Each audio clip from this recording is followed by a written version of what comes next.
Hello and welcome to OptinMonster. We make it easy to control what happens when a visitor clicks a button in your campaign. In this video, I'll show you how to set up the success action for your campaign's button elements. If you haven't done so already, be sure to hit that subscribe button and notification bell. Now, let's get started. I've just finished editing my design and now I'm ready to set the actions for my buttons. The most common button you'll find is the Submit button in your opt-in form. By default, the success action for this button is already set up to go to the success view, but if you wanted to change that, you'd simply select the button to open the editing tools.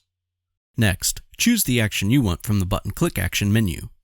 Options include going to a view, redirecting to a URL, opening a mail client, initiating a phone call, copying text, closing the campaign, and reloading the page. I'm happy with the default option, so I'll leave everything as is.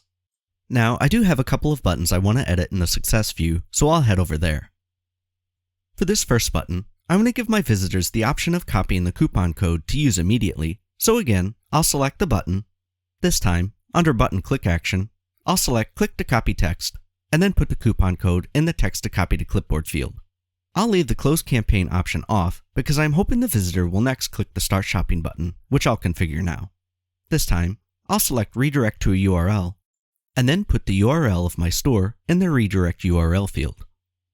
And that's it. My buttons are now set up. You can create countless possibilities with button actions in OptinMonster. So, where will you be taking your visitors today? If you have any questions, browse through our helpful documentation, or for further assistance, you can submit a support ticket and we'd be happy to help.